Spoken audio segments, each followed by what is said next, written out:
Wait do not skip this reel because ఈ రీల్లో నేను చూపించే ఓన్లీ రెడీ టు డిస్పాచ్ ఉన్న కలెక్షన్ మాత్రమే చూపిస్తున్నాను.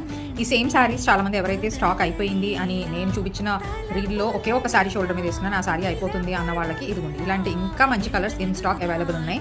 సో అసలు లేట్ చేయకుండా మన వెబ్సైట్ బ్రౌజ్ చేయండి or else get in touch with my team on WhatsApp. And also ఈ కంచిపట్టు మనం ఏదైతే ఫ్లాట్ 299 ప్రైస్ రేంజ్లో మనం ఒక డీల్ చేసాం కదా, సో ఆ కలెక్షన్ డ్రేప్ ఎలా వస్తుంది, క్వాలిటీ బాగుంటుందా అని అడిగిన వాళ్ళ కోసమే నేను ఇది షోల్డర్ మీద వేసుకుని స్టెప్స్ పెట్టుకుని కూడా మీకు చూపిస్తున్నాను. ఎంత సాఫ్ట్ డ్రేప్ వచ్చింది చూడండి, ఎంత రిచ్ లుక్ ఉంది చూడండి, అది కూడా విత్ రైట్ బ్లౌజ్ ఇంకా బ్యూటిఫుల్ ఉంటుంది. సో ఈ సారీస్లో కూడా చాలా తక్కువ కలెక్షన్ మన దగ్గర అవైలబుల్ ఉంది. దీంట్లో డిఫరెంట్ బార్డర్ వేరియేషన్ ఉన్న సారీస్ ఉన్నాయి. Pick any sari just 299. So watch till the end of the reel, ఎందుకంటే ఇంట్లో ఉన్న కంప్లీట్ కలెక్షన్ నేను చూపిస్తున్నాను. క్విక్గా వాట్సాప్లో కనెక్ట్ అయిపోయి బ్లాక్ యర్ ఫేవరెట్ సారీ.